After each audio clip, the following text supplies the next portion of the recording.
Escola Bíblica Dominical, uma iniciativa do Departamento de Educação e Ensino da Igreja Evangélica Assembleia de Deus em Londrina. E eu sou o professor Ailton Nantes. Estaremos hoje estudando mais uma lição da revista desse quadrimestre que fala sobre o apóstolo Paulo e as lições da vida e ministério do apóstolo dos gentios para a Igreja de Cristo. Desta feita, estaremos então juntos estudando a lição de número 11. Essa lição é tão especial quanto as outras, porém, nós estaremos, no dia que estiver sendo ministrada esta aula na maioria das igrejas, comemorando o Dia da Bíblia. O Dia da Bíblia tem a sua comemoração através de uma lei federal que traz como o segundo domingo de dezembro o Dia da Bíblia. E nós, aqui de Londrina, nós também temos uma lei, a Lei 13.228, de 15 de julho de 2021, que institui no calendário municipal de Londrina também o Dia da Bíblia.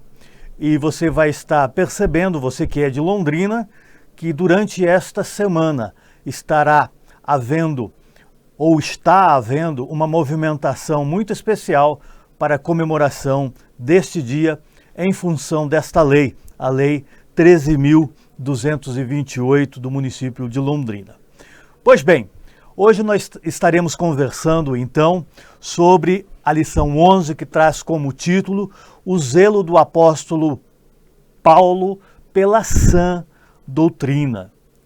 E logo de início, nós temos o texto áureo, que está em 1 Timóteo 4,16, que diz que tem cuidado de ti mesmo e da doutrina. Persevera nestas coisas, porque, fazendo isto, te salvarás tanto a ti mesmo como aos que te ouvem.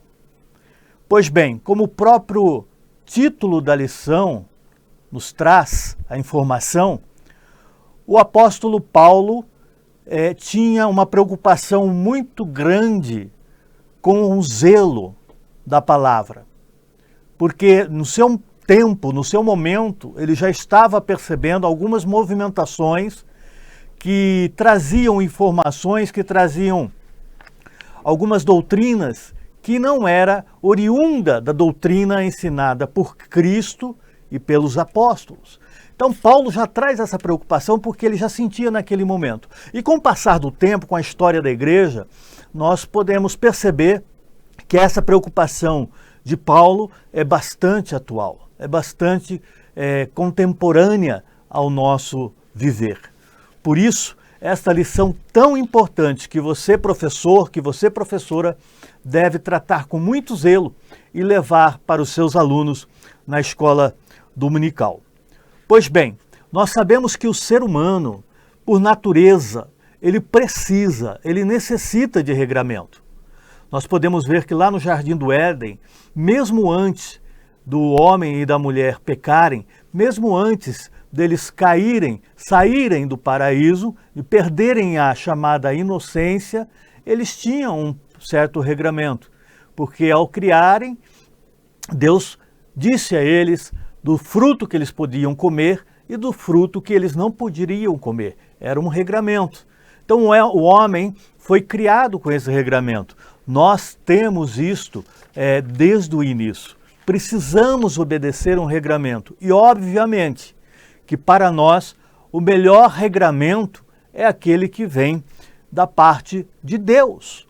O homem sem uma lei, um homem sem um cuidado de um ser superior, ele torna-se um perigo para o seu próximo e um perigo para si mesmo, não é?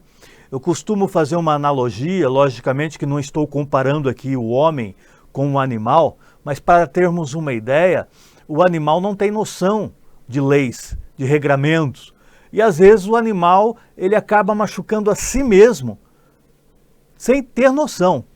Vamos usar um exemplo aqui. Um animal que está se coçando, ele procura coçar aquele momento na sua pele, só que ele quer tirar aquela coceira e vai coçando, coçando, até formar uma ferida, até sangrar e às vezes até mutilar parte do seu corpo. Mas ele não tem noção disso. E o homem, dentro da sua natureza, obviamente que tendo a sua capacidade cognitiva, ele não vai fazer isso. Mas em termos de comportamento social, em termos de comportamento de como ser humano, ele pode fazer algo que prejudica o próximo e prejudica a si mesmo se ele não tiver um regramento, se ele não tiver leis, seja leis ditas, escritas ou leis naturais, mas principalmente leis que foram criadas pelo próprio Deus. E Paulo então vem nesse viés de nós não desprezarmos as leis que vêm direto de Deus e mantermos a nossa fidelidade a essas leis. Pois bem, a lição, com vista a isso, de nos priorizar a lei realmente sã, a doutrina realmente sã, ela traz no seu começo aqui do desenvolver do texto, dois termos técnicos que são importantes: a ortodoxia e a heterodoxia. A ortodoxia é um conceito daquilo que é puro, ele vem do prefixo ortos ou ortos, que significa o que é direito, reto, certo, ou seja, a essência, aquilo que realmente foi criado para ser seguido para o bem da pessoa e do seu próximo. Ortodoxia, o que é de fato genuíno. E ele traz também uma definição do conceito da doutrina cristã, que é chamada de heterodoxia. Embora pode ser chamada de doutrina cristã, ela não é genuína. Ela pode ter interferências de outras coisas que possam vir a ser incluída na doutrina genuína, na doutrina ortodoxa. E essa heterodoxia, ela tem um problema grave, porque em alguns momentos ela se confunde, ela pode ser confundida com a doutrina genuína, não é? Porém, se nós analisarmos com profundidade, nós vamos ver que ali é incluída algumas doutrinas que não provêm da doutrina genuína, da doutrina fixada pelos apóstolos, vinda, obviamente, do próprio Deus e saída da boca do Cristo que é o dono dessa igreja, que é o cabeça desta igreja, não é? E nós temos que tomar muito cuidado, porque essas doutrinas, que têm variantes, onde é comparado a questão da verdade, porque lá no mundo se diz que a verdade é relativa, que tudo é relativo. Esta nova doutrina, nova no sentido de diferente da ortodoxa, porque ela não é tão nova assim, como eu disse, desde o tempo de Paulo, ela já vem sendo disseminada, ela traz um perigo muito grande, porque ela não é desenvolvida no mundo, ela é desenvolvida dentro da igreja. É na igreja que se tem a infiltração de doutrinas que não são genuínas. E ela é tão difundida que ela pode ser confundida com a verdade, não é? Com a verdade absoluta. Mas, na verdade, a raiz dela é uma verdade relativa. A lição prossegue falando sobre a ameaça de corrupção doutrinária. Ainda nesta linha, nós podemos perceber que esta outra doutrina, ou outras doutrinas, ela traz um perigo muito grande embutido no seu contexto, porque ela procura satisfazer o instinto caído do ser humano. Como eu disse, Adão e Eva tinham um regramento, só que o regramento de Adão e Eva era relativamente fácil seguir. Por quê? Porque eles não tinham experimentado ainda o instinto caído. Eles não tinham caído no pecado. Eles viviam um status quo de santidade. A partir do momento que o homem e a mulher desprezaram a santidade e preferiram o pecado, ele adquiriu uma natureza pecaminosa, obviamente, mas uma natureza que busca saciar-se. Uma natureza que procura adaptar-se para que o eu fique confortável. Porque a doutrina divina, embora é a melhor, embora seja a apropriada, em alguns momentos ela incomoda o instinto caído. Porque ela direciona a pessoa para a santidade. E a santidade, ela cobra um pouquinho do ser humano. Ela cobra uma atitude do ser humano que nem sempre condiz com o instinto caído, em que em alguns momentos na Bíblia esse instinto caído é chamado de carne. Então, a carne, ela busca ser amparada por leis que a acomode, que não a incomode, não é? E a lei de Deus é santa, pura, a genuína, ela é pura. E então nós estamos numa lição que traz a preocupação em preservar esta lei genuína. Porém, no ponto 2 da revista, que fala sobre ameaça de corrupção doutrinária, nós vemos que no subponto 1, ele nos traz a advertência do apóstolo. Como eu disse, apóstolo Paulo sempre preocupado com a genuína doutrina, com a sã doutrina, que é a mesma coisa, né? Aquela que vem do sagrado, que vem de Deus. Então ele passa algumas advertências. E no subponto 2, ele fala de quais eram os problemas de ordem doutrinária daquele período que Paulo estava aqui na Terra. E nós vamos ver que alguns desses pontos, e por que não dizer todos eles, não mudaram muito, continuam, não é? E quais eram então esses problemas? Um ponto que é destacado nesse trecho da nossa revista fala sobre conceitos filosóficos pagãos e judaizante. Naquele caso, mais o judaizante do que no caso nosso hoje, né? Hoje é mais conceitos filosóficos, na interpretação da doutrina apostólica.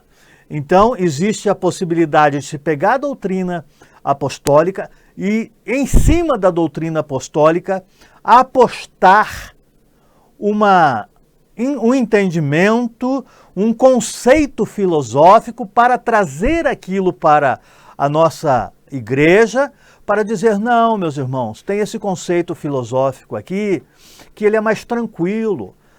Não é bem assim, você pode viver desta forma, você pode seguir a doutrina dessa forma, porque a doutrina que foi ditada por Paulo, ela tem que ser atualizada, ela tem que ter um entendimento filosófico. Então nós temos que tomar muito cuidado.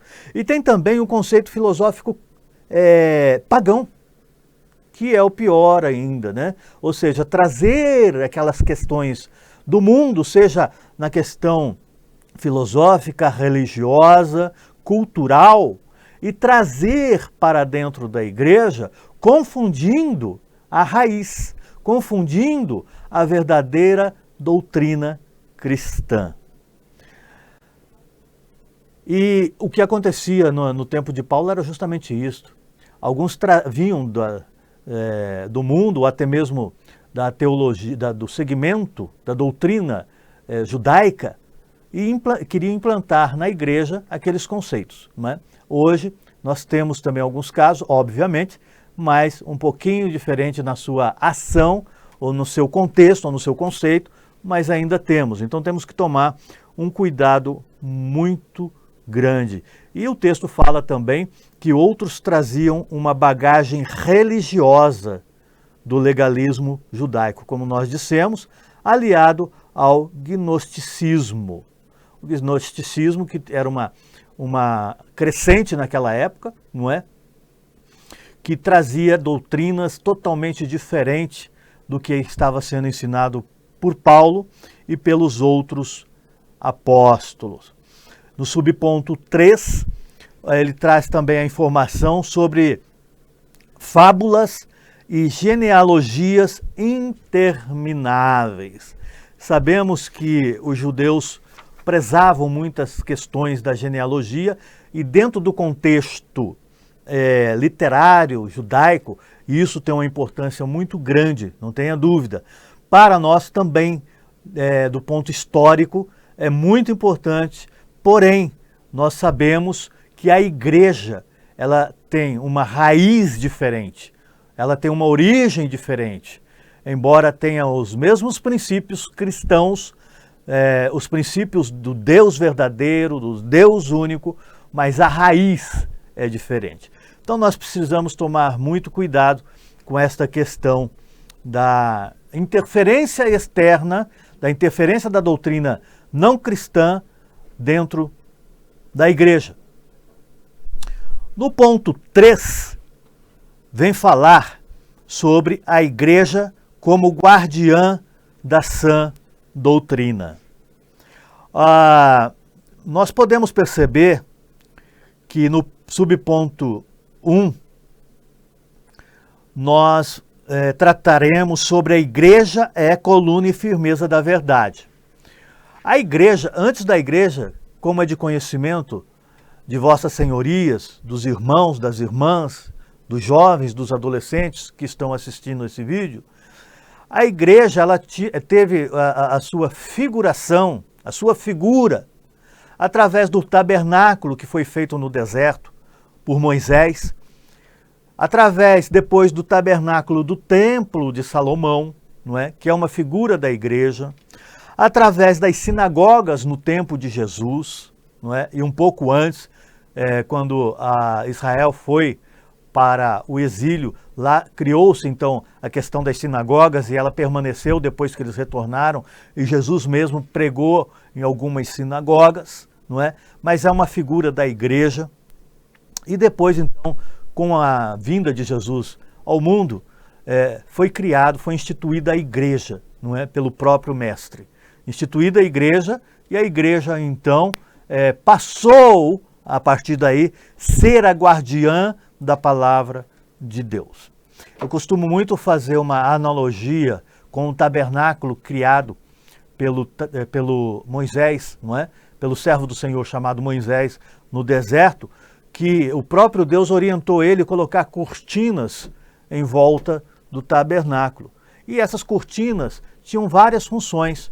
Tinha a função de adornar o tabernáculo, tinha a função de aplacar a ira de Deus, mas a função que eu quero trazer aqui para os irmãos e as irmãs entenderem, aquelas cortinas tinham a função, inclusive, de proteger as coisas sagradas. Porque nós sabemos que no deserto existem as tempestades de areia. E são tempestades fortes, tempestades que, quando acontecem, destroem muitas coisas que estão pela frente. Árvores, levam animais, pessoas, não é? E dentro do tabernáculo tinham lá as coisas sagradas, as coisas instituídas pelo próprio Deus que eram para ficar dentro do tabernáculo. Então essas cortinas, elas serviam para proteger as coisas sagradas também. Quando acontecia a tempestade, essa cortina então protegia as coisas sagradas. E eu e você, enquanto igreja, porque hoje a igreja somos nós também temos que ser guardiões da palavra de Deus, que é a coisa sagrada, mais sagrada que tem no nosso viver cristão. Então nós precisamos proteger. E a outra instituição sagrada é a igreja, no coletivo. E nós, enquanto cortinas desta igreja, como era a cortina do tabernáculo, a nossa função é proteger a coisa sagrada, a igreja, a Bíblia, para que ela não seja ferida com doutrinas que vêm de fora dela. Então esta é a minha função, esta é a sua função. Proteger a coisa sagrada, proteger a palavra de Deus. Nós somos guardiões da Bíblia. Nós somos guardiões da palavra, da coisa sagrada e da igreja enquanto coletiva, não deixando que a tempestade de coisas erradas do mundo entre na igreja ou que venham tentar ferir a doutrina ortodoxa, a doutrina cristã. Pois bem, no subponto 2, ele fala sobre o objetivo do zelo pela sã doutrina. E ele traz aqui que o objetivo final e principal da doutrina ortodoxa é o amor. O amor de um coração puro e de uma fé não fingida. A finalidade da doutrina é esta, é o amor. Como eu disse no começo desta exposição, a doutrina criada por Deus se faz necessária para nós. Ele não faz para ele, para dizer que ele é um Deus ditador, que ele é um Deus que precisa impor, que ele precisa mostrar que é ele que manda. Ele não precisa disso. A doutrina foi criada para o nosso bem. E toda ela culmina em um objetivo principal, que é o amor. Através da pura doutrina, da doutrina santa, nós vamos chegar ao objeto dessa doutrina, que é o amor. O amor por quem? A própria doutrina sagrada, a sã doutrina, a própria doutrina ortodoxa nos diz qual. Primeiro, sobretudo, a Deus. Por quê? Ele precisa do nosso amor? Claro que não. Mas ao amá-lo, nós estamos nos rendendo àquele que nos amou primeiro. E o amor dele é incomparável. Nós sim precisamos do amor dele. E ele nos oportuniza a amá-lo. Ele nos oportuniza a segui-lo, a doutrina dele, para encontrá-lo, para usufruir de todo o amor que ele tem para nos dar. Segundo, se nós nos inserirmos, nos mergulharmos, se nós mergulharmos na sã doutrina, nós vamos descobrir que tem uma segunda pessoa que eu preciso amar. E essa segunda pessoa que eu preciso amar sou eu mesmo. É você mesmo. Porque Deus te fez uma criatura linda, perfeita, que nós caímos no pecado, mas Ele quer nos resgatar à perfeição. E de que forma eu posso chegar a essa perfeição? Me amando. E como eu posso me amar? Indo na doutrina do Senhor. Porque a partir do momento que eu caminho com Cristo, dentro da sua doutrina, eu estou buscando a perfeição que nós vamos encontrar somente lá.